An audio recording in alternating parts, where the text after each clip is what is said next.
Waycross presents an election forum for Forest Park City Council. There are 6 candidates running for 3 seats. They are, in alphabetical order, Aaron Brown, Denise Holt, Christina Alicia Engel, Matthew J. Robinson, Reggie Sylvester, and write-in candidate Regina A. Collins.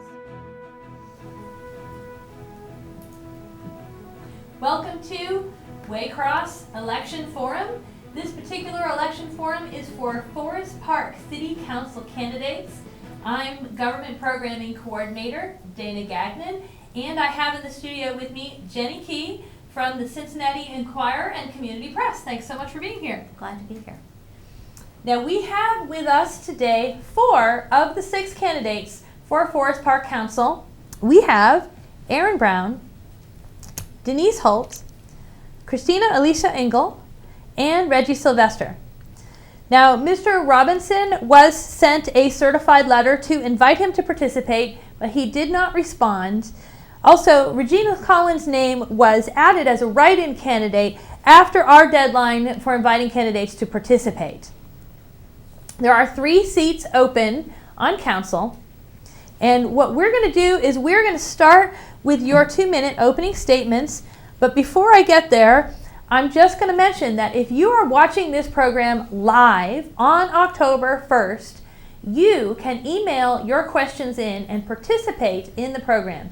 I will get your question right here in the studio, and we'll be able to ask your questions to the candidates while we're filming. So if you're watching this program live, watch for that. That's going to show up on your screen, that address, after their opening statements. Now, I'm going to give each of you 2 minutes to go ahead and present an opening statement. And let's start with Aaron. Good evening. My name is Aaron Brown, and I am a lifelong resident of Forest Park. I was raised in this community by my mother and my great-grandmother, and now I'm also raising my son in this community. Both my mother and my grandmother were nurses, and they instilled in me a value of hard work and committing yourself to the community. So with those lessons, I went on to the Miami University, received my bachelor's in political science with a minor in criminal justice, and I also interned in Washington, D.C., in United States Capitol. And then from there, I went on to receive my master's from the University of Cincinnati in community planning. While in my master program, I actually worked for a community development corporation, which is a nonprofit that worked on housing access and affordability. And that is where I ended up today. I'm now working in the nonprofit sector in the criminal justice field as a grant writer.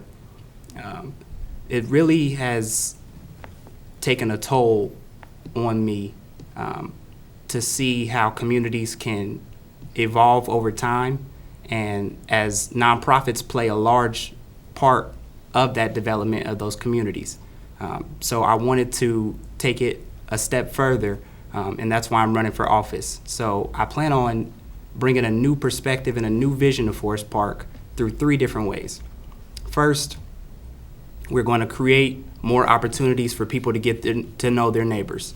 Second, we are going to invest in sustainable community development. And third, we are going to invest in economic development, bringing businesses to the community.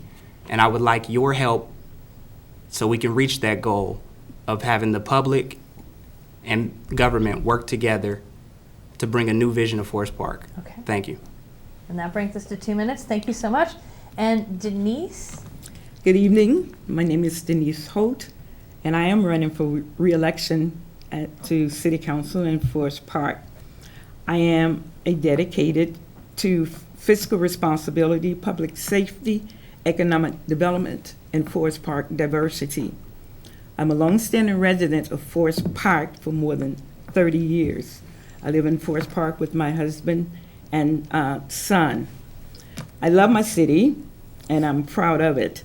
I'm concerned with the well-being of my family, and that includes all of the residents in the city of Forest Park. I want to ensure that if you need an ambulance, one will be there. If you have an issue that you need the fire department to be there, I want to ensure you that they will be there. I'm a strong advocate of safety and the well-being of our neighborhood. I want to work with public safety to boost our neighborhood watch program. I'm a strong advocate for property maintenance. I'm diligent in enforcing the city's codes. I want to ensure all citizens are aware of all of the programs that are available to them in the city of Forest Park. I want to work with the economic development to make sure the plans stay on track, that they are aggressive with business recruitment to fill the vacancies in our communities. And I seek your vote on November 5th, City Council. Brings you just in there. Thank you. Thank you very much. And Christina, Alicia, would you share yours? Yes, hello. My name is Christina Engel, and I'm very pleased to be one of your candidates for Forest Park City Council for the next 4 years. I was born and raised in Forest Park by an elementary school teacher and a pastor, and they instilled in me the values that I have today. I graduated as valedictorian of the class of 2011 from Winton Woods High School, and I can attest to the school district's success. I went on to earn 2 bachelor's degrees at Bowling Green State University in International Studies and Spanish, and my original career goal was to move to Guatemala and run a nonprofit benefiting Mayan families, but sometimes life has other plans for you, and I ended up getting my Master of Public Administration at Northern Kentucky University and fell backwards into local government through an internship with the City of Cincinnati. So once I fell into the public sector, I never left because I found my true passion. So since then, in my career, I have worked in city administration for Clear Creek Township, a town in Chicago, and now I work for a city neighboring Forest Park in administration. My ultimate career goal is to be a city manager and manage a city. So Forest Park has always been a place of belonging for me. It's always been my community. And I look forward to helping it to become an even more healthy and vibrant community, to reinforce progress that has already been made and to bring a fresh perspective and to encourage long-term investment, which will help it to thrive in the future for future generations. So thank you for giving me this opportunity, and please make your best vote on November 15th, whichever one that is. I feel like we're all viable candidates, so thank you so much. Thank you very much. Mr. Sylvester? Good evening. My name is Reginald Sylvester, and I'm a candidate for Forest Park City Council. I moved here from Mobile, Alabama back in 1979. Once I've completed my education in engineering technologies, I moved here to work with the company of Cincinnati Millicron. And from that point, in 1986, I found my residence in Forest Park. And from that point, I've been involved with the Forest Park City, involved with youth programs, and my wife and I, we married in 1991. We raised our children here in Forest Park. They're alumni from Winton Woods, and during that course of time, I was definitely involved in their activities, was active with the boosters, was also president of the boosters, and made success in those areas. I'm currently a member of the Forest Park Recreation Commission, and I do hold the seat of the first vice of that commission. I've been involved with it since 2006, and we've worked several programs that have been a success throughout the years. My support has always been driven to bring the best to the people here in Forest Park. Quite naturally, all those common things of a safe environment, of development, and a sense of pride for the residents of Forest Park that they may continue to not only love and have a lift for being here, but also reach out to bring others to the city of Forest Park. So that's my opening statement. Thank you very much. Thank you. Now, if you're watching this program live on October 1st, you can now participate in the program from home by emailing in your questions. You can email your questions to live@waycross.org, and I will get them here in the studio. I'm waiting for your questions so that I can ask them to these candidates. So make sure you do that. Now, there are some guidelines for questions that you'll have to follow for us to get them to the air. You must be a Forest Park resident to ask a question of these candidates. When you send in your email, please include your name, your street address, and your town, but we will only say your first name and your street on the air. We will not say the whole thing on the air.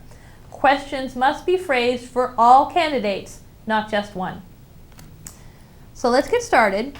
Let's ask you some questions, and I think what I'd like to start with is the question, what do you think are the top 3 issues facing the city of Forest Park today? Now, I will give you each 2 minutes to answer these questions, and I think I'm going to start with Denise to answer this question. So Denise, go ahead. The top 3 issues that the residents have, Yes. or with the city, Facing the city of Forest Park. the city of Forest Park. Yeah. Well, the state has cut a lot of funds in the municipalities all through the state of Ohio, which has caused a big problem with us. The state is now collecting taxes from businesses in Forest Park, but the money is not coming back to Forest Park. So I want to work with the finance department to ensure that they are working to bring this money back in Forest Park. Say, for instance, there's a Wendy's in the city of Forest Park. When those taxes are collected, because they use Cincinnati, Ohio, 45240, it's going to come up as Cincinnati. So those tax dollars are going to Cincinnati versus coming to where they should, to Forest Park. That is a big problem with us. They have cut funds from us. So there aren't the funds to do all the street work that is needed in the city of Forest Park. So that's an issue. There's also the issue with, residents where they have issues with taxes, which they totally don't understand how the taxes are used. Thank you. And I'm going to keep my timer here. Christina, I'm going to ask you the same question. What do you think are the top 3 issues facing the city of Forest Park today? Sure. So echoing Mrs. Holt's first point, I believe that budgetary constraints are a significant issue for Forest Park. I know the city in which I work, we were also hit very hard by the cutting of local government funds, and because of that, we had to put on the ballot an issue to increase our income tax rate to 2%. And I believe Forest Park's rate is still 1.5%. So kudos to Forest Park for being able to try to weather the storm of the cutting of local government funds and still maintain adequate service levels. Another issue I think we face is property maintenance, and that's pretty much across the board with a lot of cities.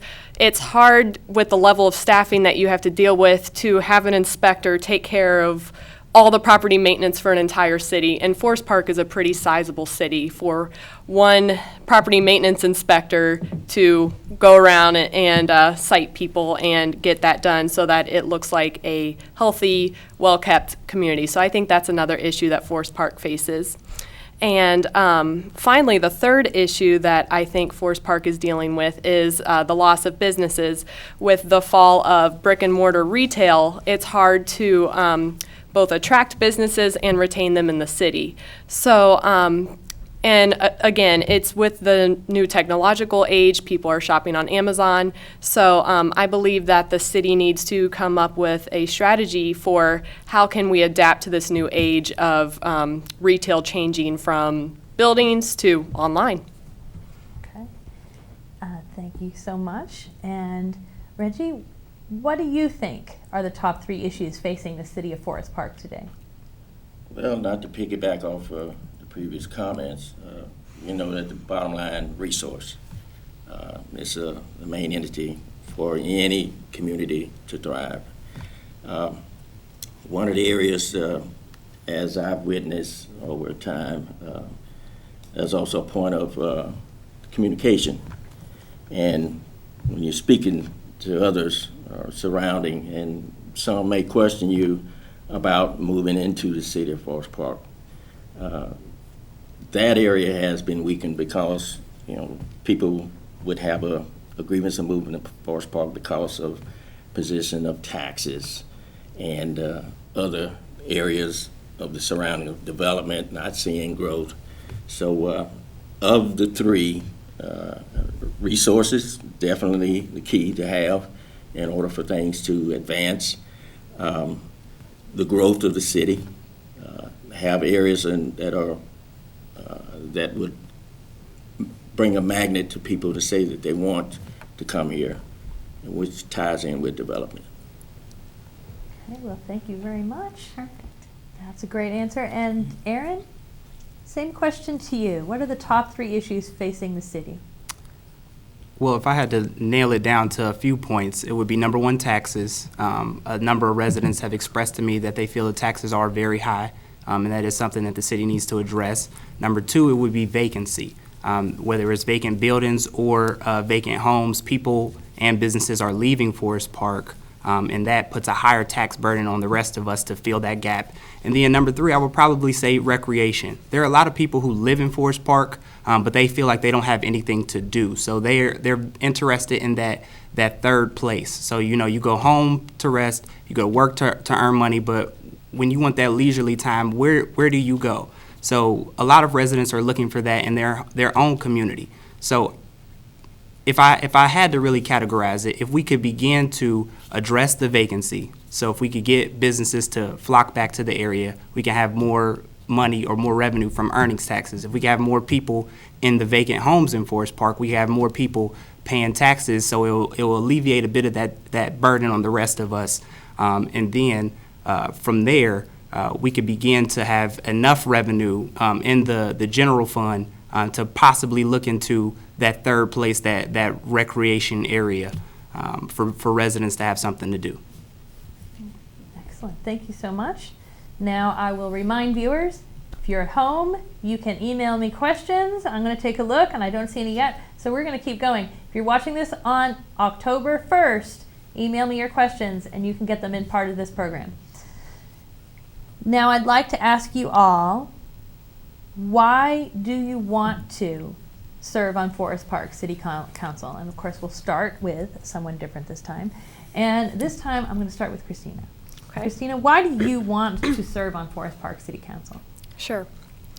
So for the past 5 years of my career, I have worked in the public sector, and I have worked under elected officials, whether it be city council or a mayor, and it has been a very positive experience. I love it.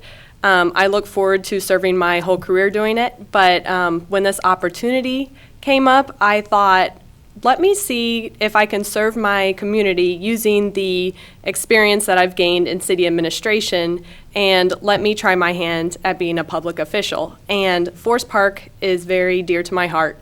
I've moved away. I've lived in other places. It was only for a year, but still it was an experience. And I ended up right back in Forest Park. I bought my first home here back in March, and I'm very proud of my community. So I really want to use my skills, my talents, my ideas, my creativity to make the city a better place and to serve, because at my core I am a public servant. And so I just want to take my dedication to public service to the next level by possibly serving as a councilwoman. Excellent. Thank you very much. Reggie, how about you?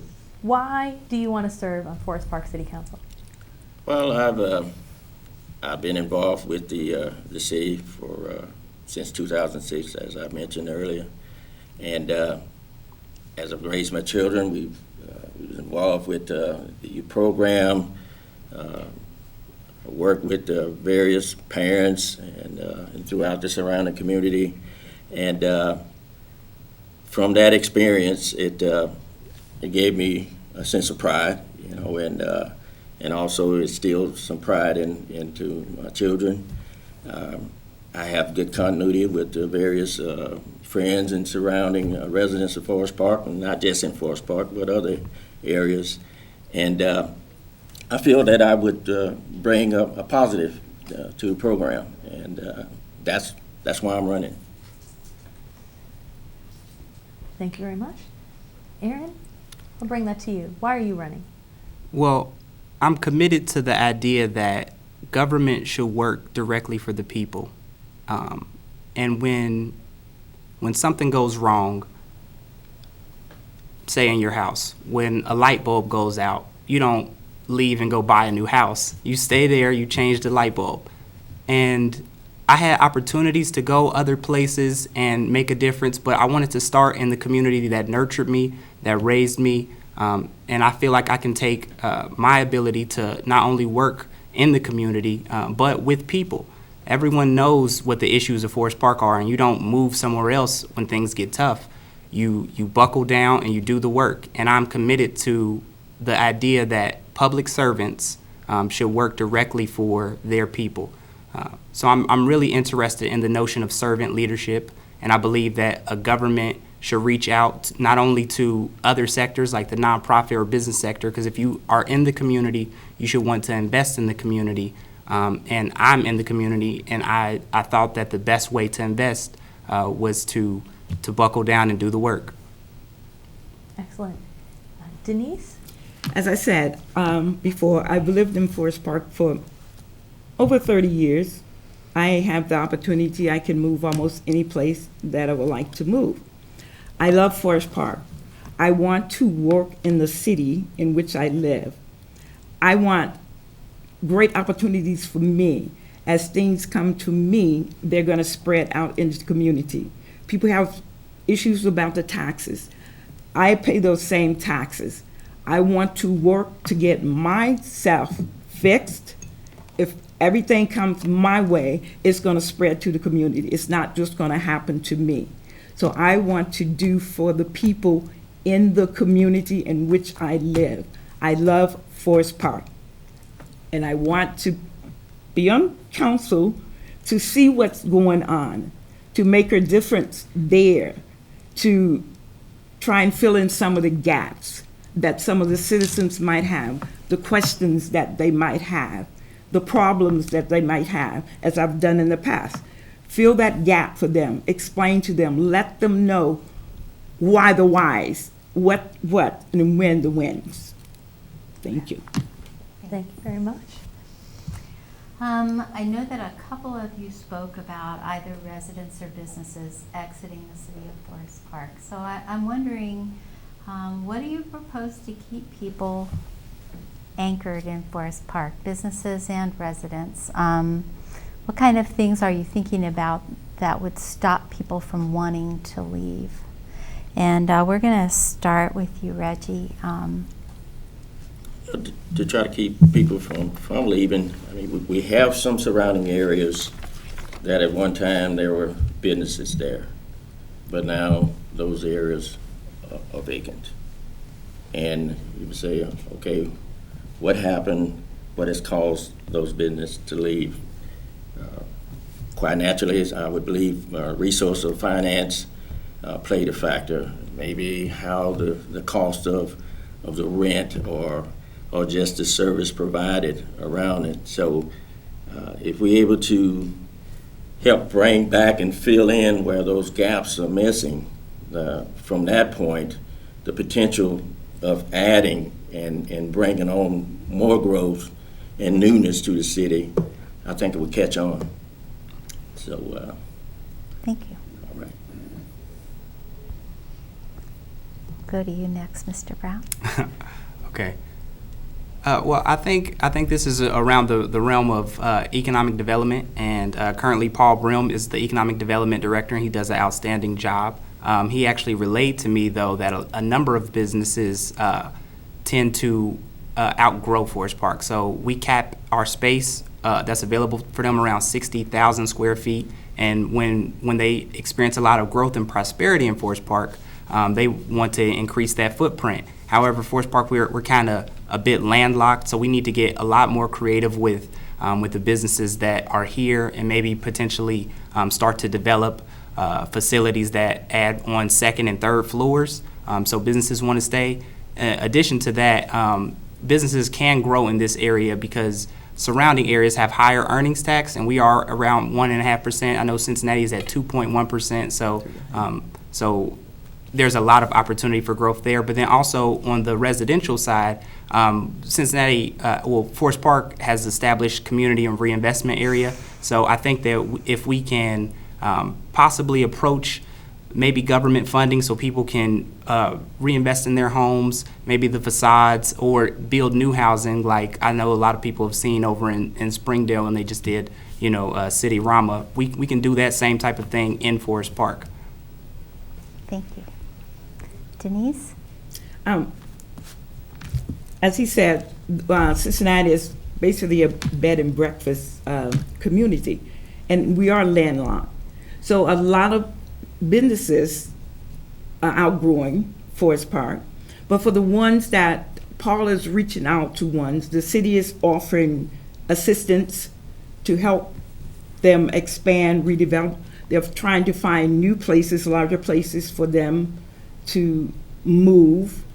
So the city has stepped up, and they are offering an incentive for them to stay. They're giving them some money to help them with if they want to expand, with the expanding or redeveloping the area in which they're in. And like I said, or they're trying to find a larger place in the city that they can move in.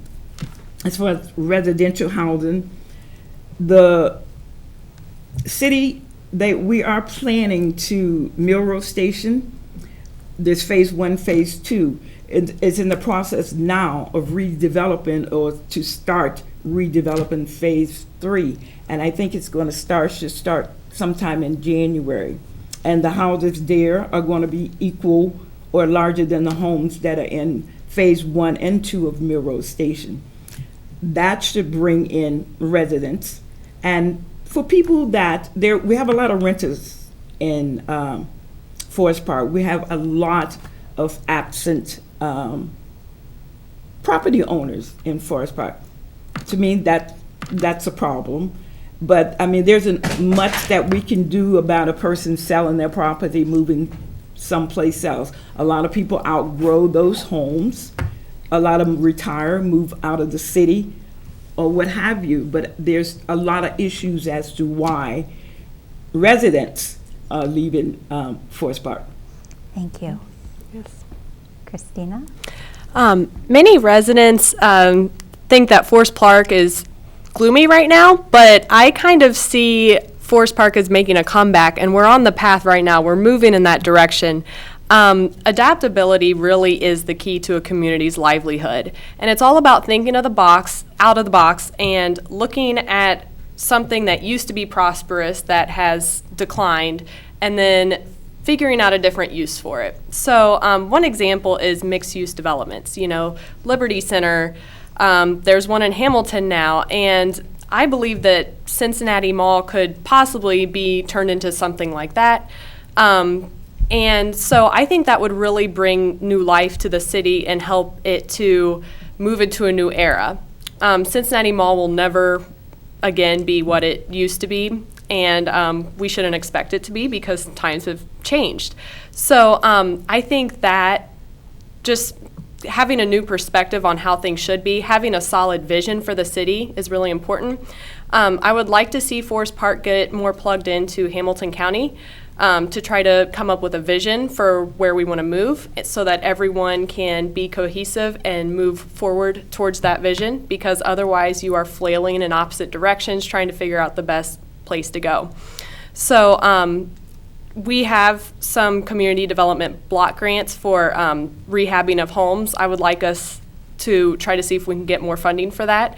I'm very excited for the CRA and the new subdivision coming to Forest Park. I believe it's been 26 years, so I am very optimistic about Forest Park's future. And yes, there are some residents leaving, but I believe that over time the trend will be reversed as long as we think outside the box and not be afraid to step outside of our comfort zones.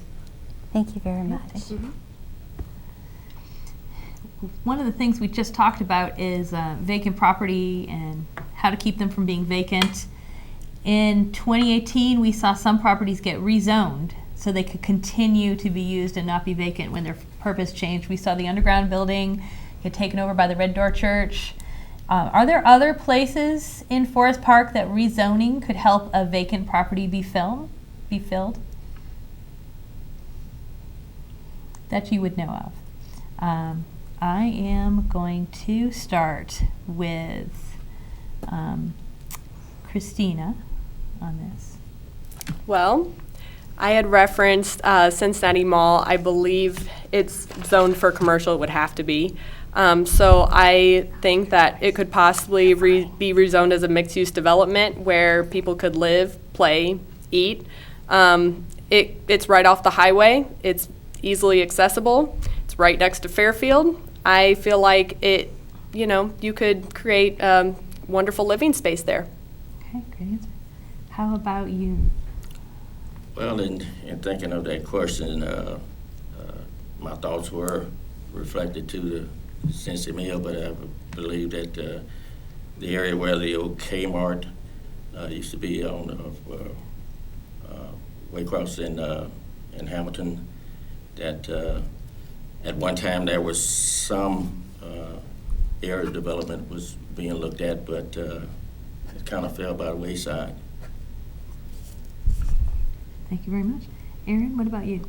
Well, there are a few areas actually that can use a lot of investment, and I do believe that zoning is a adequate tool that government can use to spur some of that investment. So, Cincinnati Mill Mall, it is never going to be a mall again, but the city actually doesn't own that. However, we can approach the owner currently and maybe come up with some new plans to bring life into it. Maybe it's half commercial and some residential. The Promenade is experiencing a number of vacant businesses currently. And also Forest Park Plaza is over on Northland Boulevard. That could be rezoned and potentially bring more mixed use, some more commercial businesses, but maybe new apartment buildings. Okay, thank you. Denise, what about you? Well, the promenade, of course, is a big eyesore. The mall is. The Forest Park does not own either. The mall sits in Fairfield and Forest Park, but those are areas, they're eyesores. It's almost like it's blighted property, those two areas. Northland is being revamped right now. A company wanted to expand. That's an example of a company that was in a smaller place, and they have moved they're revamping the mall on Northland. So I expect to see the total mall revamped in the near future, and other businesses might be able to come in or will be able to come in, so will be some space there. Cincinnati owns some property next to the post office, which is now green space, which would be a great place. I think for business. I don't think it should be zoned for houses or apartment buildings. I think businesses would be great. I think Northland in that quarter would be great as a total business area, and I think that can be accomplished once the mall is the part of the mall now, or the Northland that's being revamped now. I think it's going to draw some more businesses after that's completed. Thank you very much. I'm going to just take a moment to say we are past the halfway point. So if you are watching this program and you've been thinking about getting your question in, if you're watching live on October 1st, go ahead and email me your question at live@waycross.org, and make sure you send it soon so I get it in time to ask it here in the program. And we can continue with some more questions. Sure. Communication is an important thing between elected officials and the community. So I'm wondering how you plan to get input from residents and how you plan to communicate with them. And Reggie, I think we'll start with you this time. Well, the majority of that has been at a point of a face-to-face type, being out in the community. I've not been so much of a fan of the Instagram just yet, but my kids, they deal with it. But I know that those areas of communication are vital, and it reaches a variety of people of all ages.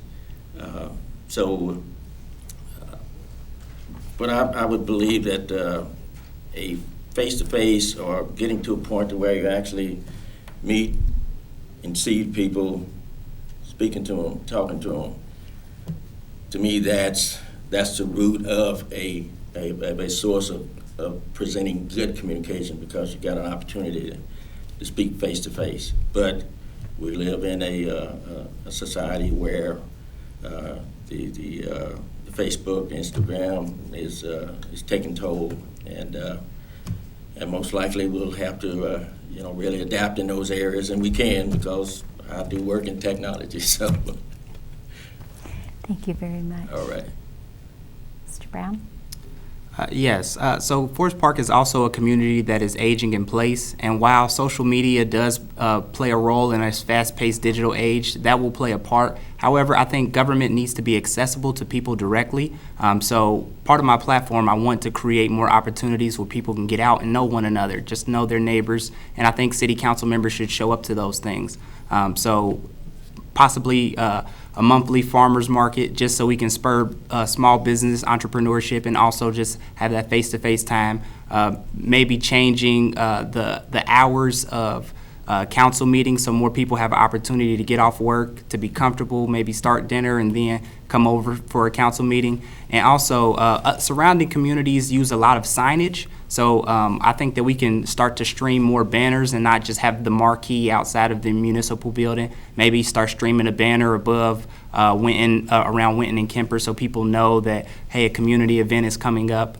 Because open and transparent government is really the one that works best, because we know exactly, we get feedback directly from people what they would like. But like I said, social media will play an active role, but we have to be cognizant of the people who do not have internet access or prefer not to use such tools. Thank you. Denise? I'm from the old school. People want to see who their council members are, who their representatives are. I want to go during the campaign from door to door and talk to the people. You'd be surprised at how many people, when you go to the grocery store, people are talking to you. They're asking you questions. When I'm at church on Sunday, church members that live in Forest Park come to me. They want to talk to their council members. So to me, hands-on, face-to-face with the people. Social media is there. I'm going to also use social media, but that would not be my main point of contact. As I said, people want to see you. They want to see who you are. They want to know what you represent. Because a person can tell a lot about you when they look you in your face and talk to you, versus seeing a message from you on internet, in email, Instagram, or something like that. They want to see you. Okay, thank you. Christina?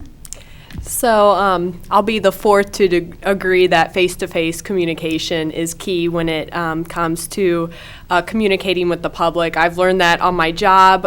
When you have residents who are angry, a lot of times they'll come in and they're upset about something, and you take just 5 minutes and listen to them and talk to them, and you can almost diffuse the situation immediately. Everyone just wants to be heard.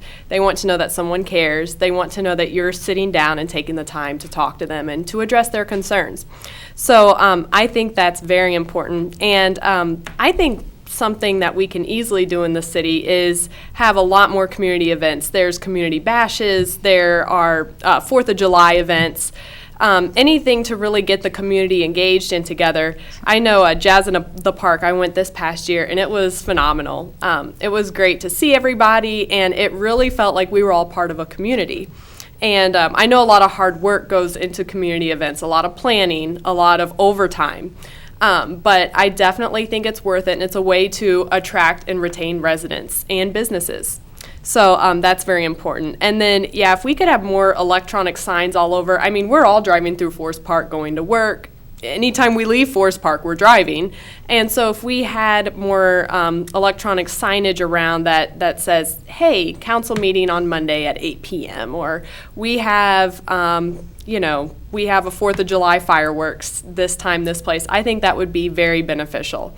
And I would like to see a little more activity on the social media side as well. I know we don't have a whole lot of young people, but if we were accessible to residents on all levels, I think that would be ideal.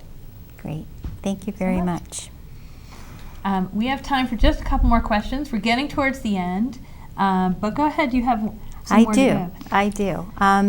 Property maintenance is a hot topic with most communities.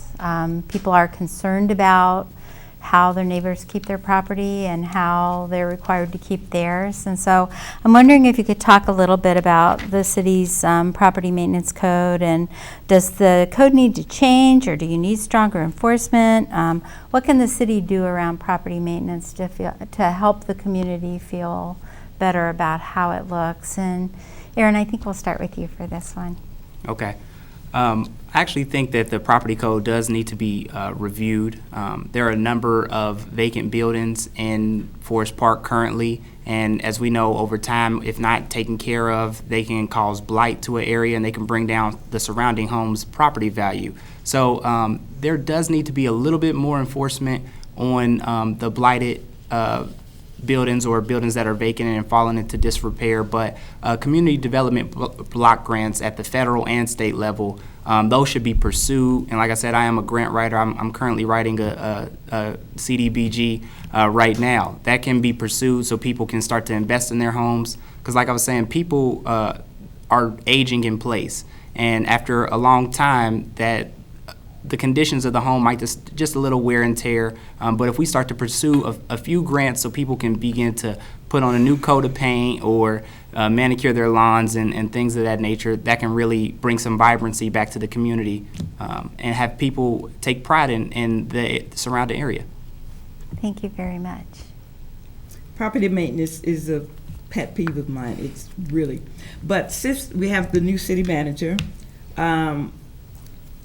the codes have been updated, and they're stricter now than they have been in the past. There are people that are out, property maintenance are out looking. City council is out looking. If we see something that's out of place, it shouldn't be there. If you got your garbage can in the front where it shouldn't be, if your grass is tall, because of the staff, we don't have the staff that can go to every place in the city. But if anybody sees that there's somebody that's not abiding by the code, by all means call the city, and someone would be there to take care of that. But we do have people that are out constantly going around the neighborhood checking on these things. And as far as there are many opportunities given to the homeowners in Forest Park for improvement, like the heating and air, where they're offering to do the attics, to insulate the attics at a reduced cost. They had the tree cutting. They cut down trees at a reduced cost. I got my trees cut down at a reduced cost. I got my attic insulated for a reduced cost. So there are opportunities in Forest Park that's being offered for people to help them maintain their property. Great, thank you. If I may, you're referring to the Environmental Awareness Program? Mm-hmm. Okay, we wanted to get the name out of the program for people to what she's referring Yes. to. Get insulation in your attic, and you can have your tree cut down. They remove it for you. You can also have trees planted. That's subsidized. And that's a good point. The purpose of this forum tonight is to hear about you, but if there's an important program we all know about, Yeah, I thought then she we was want to make making sure a we Sing should out. know the name. Good But point. we'll take this to Alicia that there now, are Christina now. opportunities. Yes, Yes. that's good. So as far as the property maintenance code, I don't see that as the biggest issue. I see it as a staffing issue, and that's always the problem. Of course, it costs a lot of money to hire more people to do property maintenance functions, and it's even harder to retain them because they have to deal with a lot of challenges.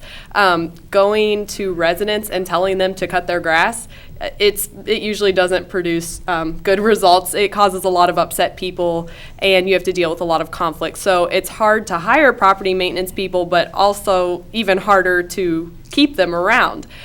So one goal I would like to see is some restructuring of the building department, like where you have property maintenance, and try to build out some of that staff, whether you contract it out or hire actual employees to do it.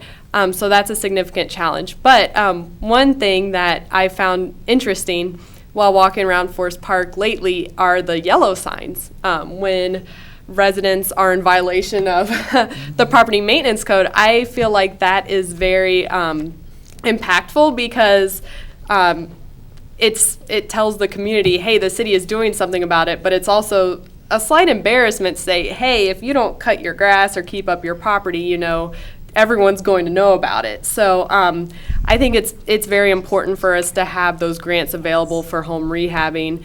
But the yellow signs were also another incentive to get it done. So.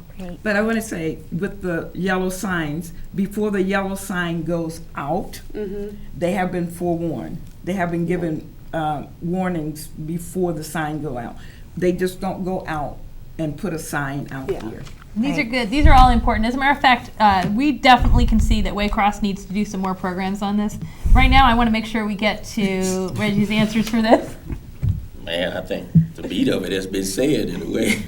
But if there's a program that can be developed that can have focus in the critical areas, okay, we got it code, but maybe the residents don't really understand it. We might need to try to reach out and develop a program that will bring clarity. And people are dealing with real life situations. Sometimes they have to make various choices of how they are dividing their resources. So I'm a realist to reality, and sometimes I just have to go down that channel, even though we want to try to say things, polish it in a certain way. But there's areas that the city can improve in to advance the property maintenance program, and that it would have a common sense flow with that. I think that has to be embedded into it, and from that I think that we can see a better improvement of our residents taking action. Thank you so much. We are now nearing the end, but I want to make sure that I give you all a chance to do a quick 1-minute closing statement. We are going to start with you, Denise. So are you ready for that? Go ahead. I've been on council now for 12 years, and I would love to remain on council in order to complete or finish the work that I've started. I'm proud of my city. I want to see our city come back to be what old Forest Park used to be. I'm on the Beautification Commission. We go around every year and we give out flags for your yards. We give out awards for the decoration during the holiday. And that's beautiful. We get more people every year to come in on this. I love that program. I want to make Forest Park beautiful again. So in order to continue the work that I have started, I am asking for your vote on November 5th to re-elect me to Forest Park City Council. Thank you. Perfect. Thank you. Thank you very much. Christina, your turn. As I have stated earlier, running for city council has been one of the most rewarding opportunities of my life. Getting to talk with Forest Park residents and then having so much support from friends and family, and I've met so many new friends, I couldn't ask for a more beautiful experience. And I'm really excited for Forest Park's future because I truly believe that we have excellent candidates for this election. So no matter what, I know that the city will be in good hands. And I know that we all support the values of diversity and inclusion and a healthy, vibrant community and long-term investment. So whichever way you vote, just go out and vote. And thank you so much for letting me have this opportunity. And I will smile back on this for years to come. Thank you very much. Reggie? Well, being a resident here in Forest Park, I've have received some good times and have some values in the times, especially during the time of raising my kids here. I've worked with various programs within the city programs and also out of the city program, and have acquired a decent friendship among the various residents. I believe that I would bring value to the council. Each one of us have made various comments and spoke on other points and brought out certain things that maybe the other one didn't speak on, but it takes a body to function.